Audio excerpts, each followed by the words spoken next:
And I now give the floor to Mr. Timothy Snyder. You have the floor.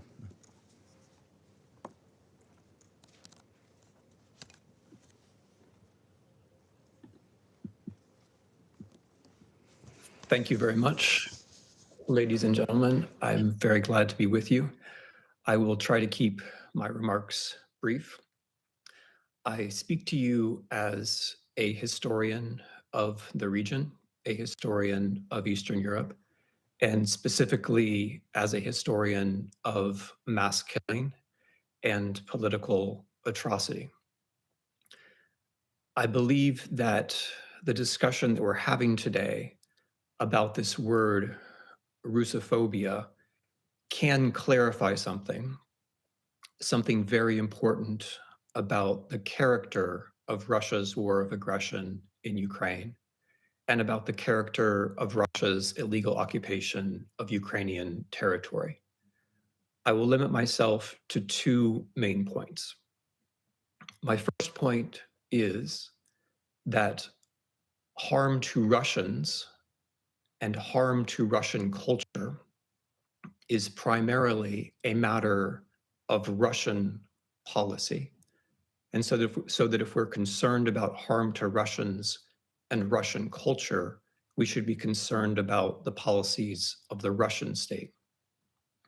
My second point will be that the term Russophobia, which we are discussing today, has been during this war a form of imperial propaganda, a form of imperial justification for Russian war crimes in Ukraine. So, beginning from the first point, the premise when we discuss Russophobia is that we are concerned about harm to Russians. That is a premise that I certainly share. I share the concern for Russians. I share the concern for Russian culture.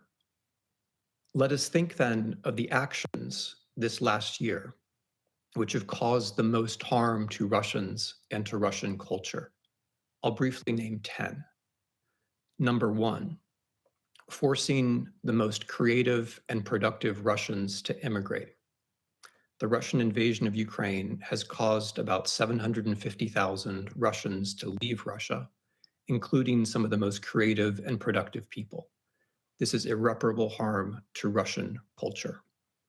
Number two, the destruction of independent Russian journalism so that Russians cannot know the world around them. This too is Russian policy and causes irreparable harm to Russian culture.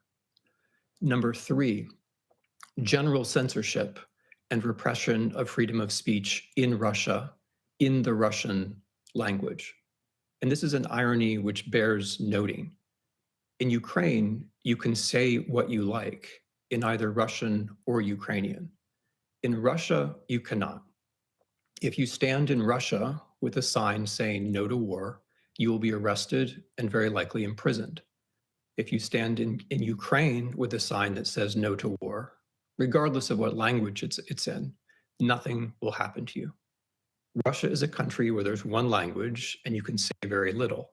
Ukraine is a country where there are two languages and you can say what you like.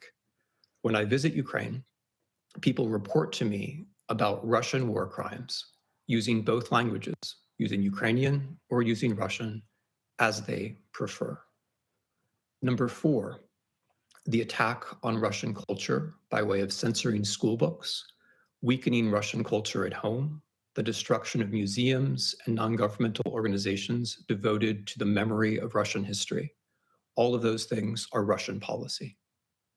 Number five, the perversion of the memory of the Great Fatherland War by fighting a war of aggression in 2014 and 2022, thereby depriving all future generations of Russians of that heritage. That is Russian policy. It's great harm to Russian culture.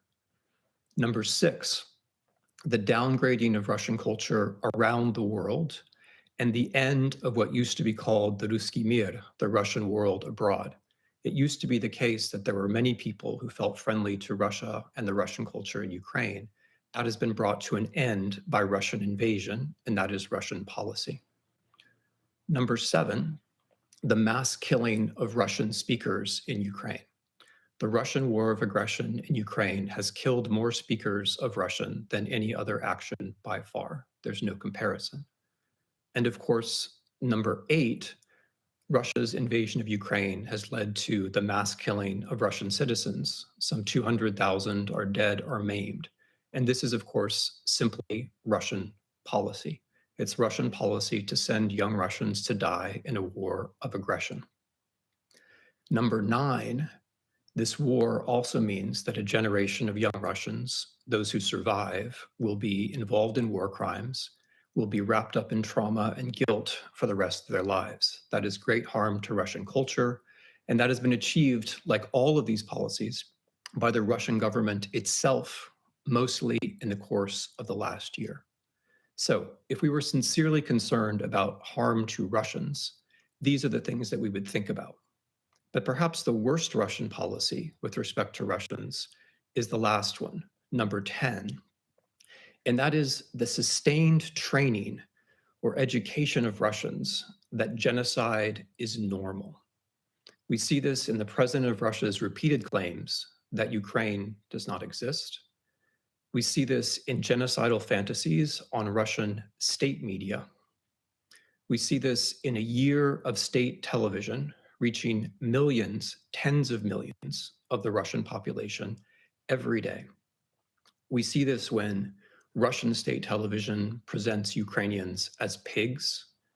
We see this when Russian state television presents Ukrainians as parasites. We see this when Russian state television presents Ukrainians as worms. We see this when Russian state television presents Ukrainians as Satanists or as ghouls. We see this when Russian state television proclaims that Ukrainian children should be drowned. We see this when Russian state television proclaims that Ukrainian houses should be burned with the people inside. We see this when people appear on Russian state television and say, quote, "They should not exist at all. We should execute them by firing squad." We see this when someone appears on Russian state television and says, "We will kill 1 million, we will kill 5 million, we can exterminate all of you," meaning all of the Ukrainians. Now, if we were sincerely concerned about harms to Russians, we would be concerned about what Russian policy is doing to Russians. The claim that Ukrainians are, quote unquote, Russophobes is one more element of Russian hate speech. In Russian state television, those other claims about Ukrainians are intermixed with the claim that Ukrainians are Russophobes. So, for example, in the statement where the speaker claimed that all Ukrainians should be exterminated, the reason he gave is that they should all be exterminated because they are Russophobes. This brings me to my second point. The claim that Ukrainians have to be killed because they have a mental illness known as Russophobia is bad for Russians because it educates them in genocide. But of course, such a claim is much worse for Ukrainians. And this is my second point. The term Russophobia is a rhetorical strategy that we know from the history of imperialism. When an empire attacks, the empire claims that it is the victim. The rhetoric that Ukrainians are somehow Russophobes is used by the Russian state to justify a war of aggression. But of course, it's the war of aggression, it's the setting that matters.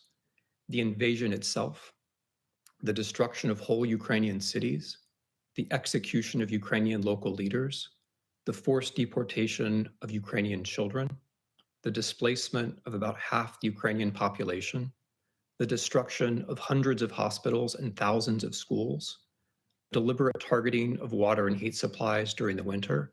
That is the setting. That is what is actually happening. The term Russophobia is a claim by the imperial power that it is the victim, even as it is carrying out a war of atrocity. This is historically typical behavior. The imperial power dehumanizes the actual victim and claims to be the victim. When the victim opposes being attacked, being murdered, being colonized, The empire says that this is unreasonable, this is an illness, this is a phobia. This claim that the victims are irrational, that they are phobic, that they have a phobia, is meant to distract from the actual experience of the victims in the real world, which is an experience, of course, of aggression and war and atrocity. The term Russophobia is imperial strategy designed to change the subject from an actual war of aggression to the feelings of the aggressors, thereby suppressing the existence and the experience of the people who are most harmed. The imperialist says, we are the only people here. We are the real victims, and our hurt feelings count more than other people's lives. Now, Russia's crimes can be and will be evaluated by Ukrainian law because they take place on Ukrainian territory, and by international law. To the naked eye, we can see that there is a war of aggression, crimes of humanity, and genocide. The use of the word Russophobia, the claim that Ukrainians are ill rather than that they are experiencing an atrocity, is colonial rhetoric, and it's a part of a larger practice of hate speech. That is why this session is important. In Russia's genocidal hate speech, the idea that Ukrainians have a disease called Russophobia is used as an argument to destroy them, along with the arguments that they are vermin, parasites, Satanists, and so on. Claiming to be the victim when you are in fact the aggressor is not part of the defense. It's actually part of the crime. Hate speech directed against Ukrainians is not part of the defense of the Russian Federation. It's part of the crimes that Russian citizens are committing on Ukrainian territory. In this sense, in calling this session, the Russian state has found a new way to confess to war crimes. Thank you for your attention. I thank Mr. Snyder for his briefing.